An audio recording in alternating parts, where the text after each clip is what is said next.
This is Alan from Black Crow Gaming doing another Rules Lawyered, and today I'm doing something slightly different. I'm actually going to show you some model movement to show you how to make a charge move that's effective where you don't want your opponent to pile in. So what I'm going to do is I'm going to switch the camera around and show you an example. Here we've got Calgar with his Citrix Guard and 6 Blade Guard wanting to charge this Swarm Lord, but behind him is a Screamer Killer. Screamer Killer's within 6 inches, so can heroically intervene. Calgar doesn't want that. So, you roll your charge and you roll high. Maybe it's a 7 or an 8.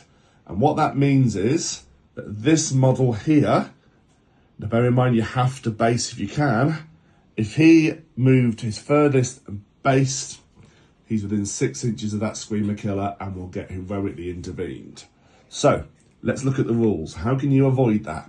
Well, firstly, you can move the models in whichever order you like. So you might want to take this model at the back and move him up there, just outside of 6. Okay, then you take another model at the back, move him, so he's basing, another model, so he's basing, and another model, so he's basing.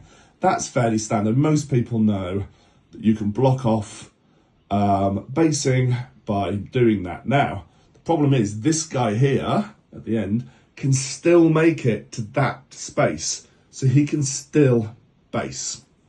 And if you move him, he has to base. So here's what we do.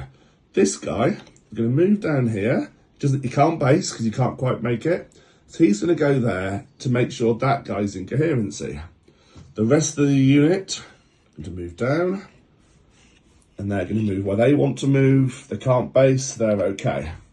Which now leaves me with the final model who can base.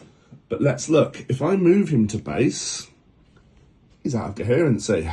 Which means at this point of the charge move, he can no longer base. You have to be able to base and, at the end of the charge move, maintain coherency. So this guy now can legally choose not to base, can move into the gap, and there we have it. The unit have now managed to all get into the Swarm Lord, and the poor old Screamer Killer is sat at the back, unable to interfere. And there we have it. Hope that helps.